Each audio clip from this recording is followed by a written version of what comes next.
మీనరాశి వారికి బాగుందండి. ఈ నెల మొత్తం కూడా ఫిబ్రవరి నెల అంటే మంచి మాఘమాస విశిష్టత బాగా ఉంది.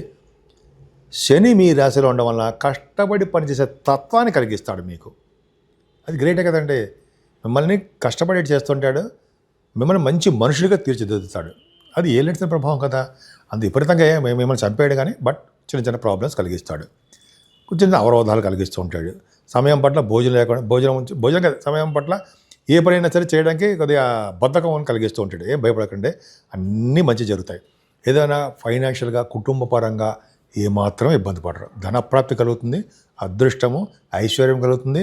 అంతేకాకుండా మీరు యాంకరింగ్గా ఉన్న అదే పాటలు పాడేవారిగా అంటే గాయకులుగా ఉన్నా కూడా మీకు మంచి యోగమే. ప్రయాణాలు అధికంగా చేస్తారు, దగ్గర ప్రాంతం ప్రయాణాలు చేస్తూ ఉంటారు, తోబుట్టువులు కలుస్తూ ఉంటారు. అంతేకాకుండా ప్రత్యేక నైపుణ్యత కలవారుగా ఉంటారు. వార్తా సంస్థలో పనిచేసే వారికి విశేష ప్రతిభ కనబరుస్తూ ఉంటారు. అది గొప్ప అదృష్టం అండి. తెలివితేటలు ఎక్కువ ఉంటాయి, జ్ఞాపశక్తి అధికంగా ఉంటుంది. అలాగే కాకుండా ధైర్యంతో మీరు ఏ కార్యాన్ని సాధించేస్తూ ఉంటారు.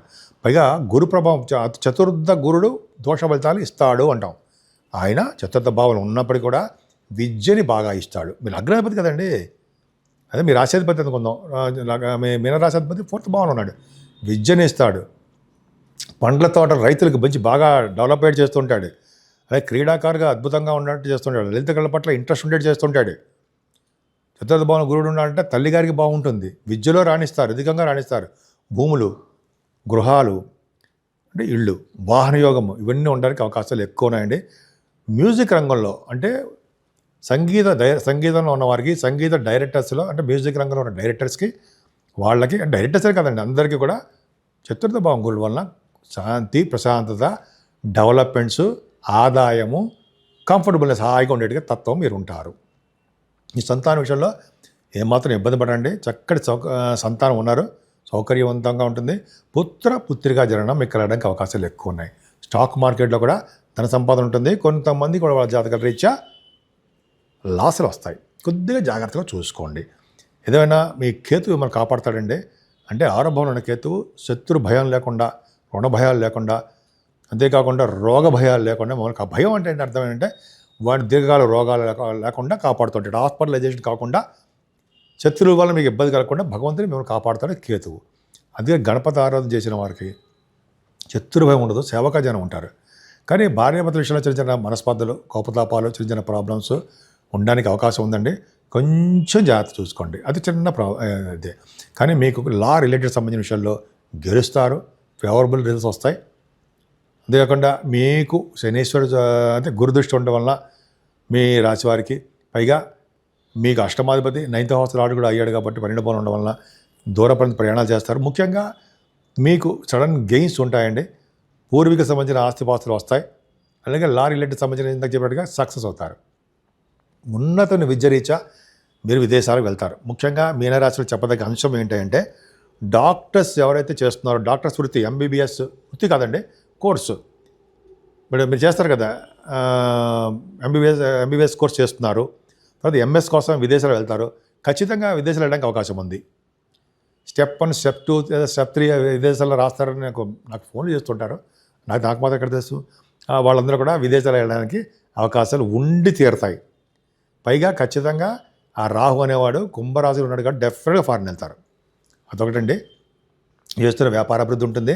నదీ స్నానాలు చేస్తారు మీరు. గంగా నది స్నానం కానీ, పుణ్య నదుల స్నానాలు కానీ, ఇంకా చెప్పాలంటే ప్రయాగరాజ్ త్రివేణి సంగమస్థానం కానీ చేసి తీరుతారు మీరు.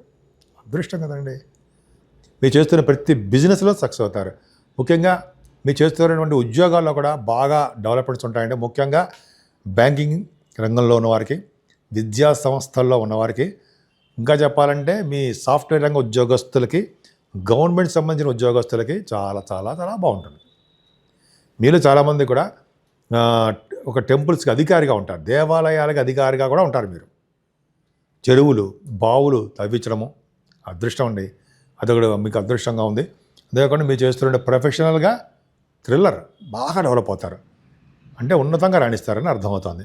అంటే చెప్పినట్టుగా బ్యాంకింగ్ రంగంలో. అంతేకాకుండా ఆడిటర్స్లో కూడా బాగా సక్సెస్ అవుతారు. ముఖ్యంగా ఆడవాళ్ళకి చెప్తున్నారండి, మీరు బాగా కష్టపడుతున్నారు, మీ ఇంటర్వ్యూస్లో సక్సెస్ అవుతారు. అలాగే మీరు చేస్తున్నటువంటి ఉద్యోగాల్లో కూడా మీకు డెవలప్మెంట్స్ ఉంటాయి, ప్రమోషన్స్ వస్తాయి, ఆదాయ వనరులు పెరుగుతాయి, ఆదాయం పెరుగుతుంది. చాలా బాగుంది. ఇంకన్నిటికన్నా ముఖ్యం 12వ భావం. అమ్మ బాబోయ్ అనుకోకండి, 12వ భావంలో 5 ప్లానెట్స్ ఉన్నాయి. ఖచ్చితంగా 5 మంచి చేస్తారని చెప్పగలను నేను. ఎందుకు, ఎలా చేస్తారా అని అనుకోండి. 5 గ్రహాలు ఏంటి తెలుసుకుందాం. ఫస్ట్ రవి, బుధ, కుజ, శుక్ర, రాహువులు. మంచిది కాదు కదా. రవి మంచివాడు కాదు 12వ భావంలో. అంతేకాకుండా కుజుడు మంచివాడు కాదు, రాహువు మంచివాడు కాదు, శుక్రుడు అసలు మంచివాడు కాదు అంటాం కదా. అవును, శుక్రుడు మంచివాడు, 12వ భావం మంచివాడే కాదు. కానీ ఈ కాంబినేషన్ ఉండడం వలన, గురుదృష్టి కూడా ఉండడం వల్ల మీకు యోగమే. అంటే ఏం యోగం అంటే విదేశాలకు వెళ్ళడానికి, విదేశీ పర్యటనలు చేయడము, ఉన్నతమైన విద్య రీత్యా, ఎంబీబీఎస్ కోర్సు రీత్యా, డాక్టర్స్ వృత్తి రీత్యా, లేకపోతే కొంతమంది మెడికల్ అంటారు, మెడికల్ దాని కోర్సు రీత్యా, ఇంజనీరింగ్ విభాగాలు, ఇంజనీరింగ్ అంటే ఎంఎస్ రీత్యా, లా, ఇవన్నీ విదేశాలకు వెళ్ళడానికి అవకాశాలు ఎక్కువ. మీ షూటింగుల రీత్యా విదేశాలు వెళ్తారు. అలాగే ధనాదాయం ఎంత ఉందో అంతకంటే ఎక్కువగా ధనం ఖర్చు అయిపోతూ ఉంటుంది. అదొకటి ఉంది.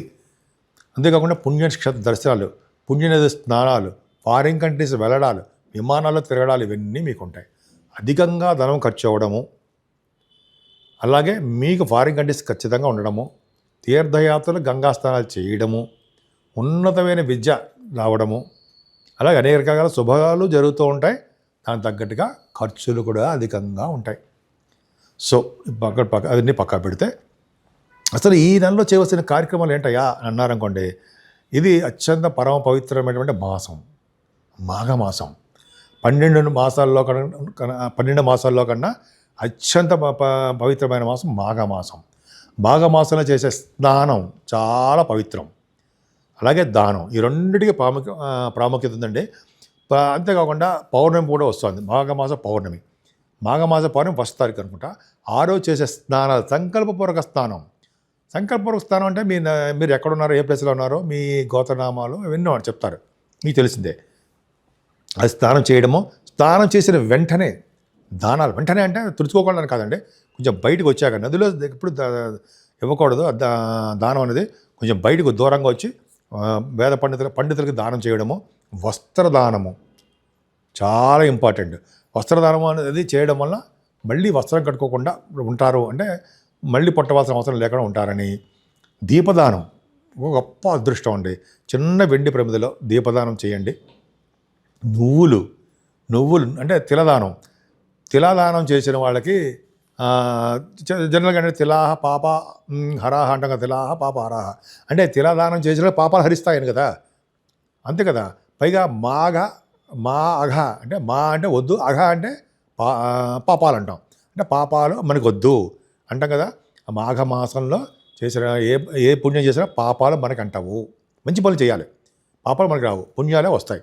అలాగే దానము, ఇందా చెప్పినట్టుగానే చిన్న కొద్దిపాటి బంగారము, వెండి, వీలుంటే ఇత్తడి అంటే కంచు పాత్రలు దానం ఇవ్వడము. సుగంధ ద్రవ్యాలు చేస్తే మనం ఏంటి గంధర్వలోక ప్రాప్తి అంటాం కదా. ఈ విశ్వావసన సంవత్సరం ఇదే కదండి, గంధర్వరాజు పరిపాలిస్తున్నాడు కదా. గంధర్వరాజు ఉన్న లోకాలకి వెళ్తాం మనము. అలాగే గోదానం, అన్నదానం విశేషమైన ఫలితాలు ఇస్తాయి.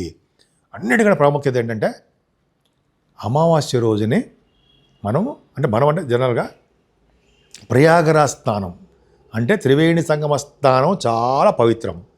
అమావాస్య రోజుని 300 కోట్ల నదీ జలాలు, తీర్థాలు ప్రయాగరాజ్లో అంటే నదిలో కలవడం వలన, త్రివేణి సంగమంలో కలవడం వలన అత్యంత పవిత్రత ఉంటుంది. ఎవరైతే ఆ రోజు చేసే స్నానం చేస్తారో విష్ణులాగా ప్రాప్తి కలుగుతుందని. అంతేకాకుండా దానాలు, విశేషంగా దానాలు చేసిన వాళ్ళకి మళ్ళీ పుట్టవలసిన అవసరం లేదని. నువ్వులు దానం చేసిన వారికి ఇంత చెప్పినట్టుగా బ్రహ్మలోకం కాదండి, మన స్వర్గలోక ప్రాప్తి కలుగుతుందని శాస్త్రాలు చెప్తున్నాయి. ఇవన్నీ కూడా పద్మపురాణంలో ఉంది, కాబట్టి చూసుకోండి. అంతేకాకుండా మనకి మాఘపురాణంలో కూడా ఉంది. మన గురువుగారిలో ప్రత్యేకించి మనకు చెప్తున్నారు కదండి, అంతకంటే మనం నమ్మమా? ఖచ్చితంగా నమ్ముతాం. సో ఏమాత్రం అవకాశం ఉన్నా స్నానాలు, దానాలు ఇంపార్టెంటే. 12 మాసాల వల్ల అత్యంత పవిత్రమైన మాసము మాఘమాసం ఒక్కటే. అదే ఈ మాసంలో కూడా పెళ్ళిళ్ళు, శుభకార్యాలన్నీ ఈ మాసంలోనే చేస్తారు. ఏమాత్రం అవకాశం ఉన్నా ఈ సద్వినియోగం చేసుకుంటారని నేను మనస్ఫూర్తిగా కోరుకుంటున్నాను.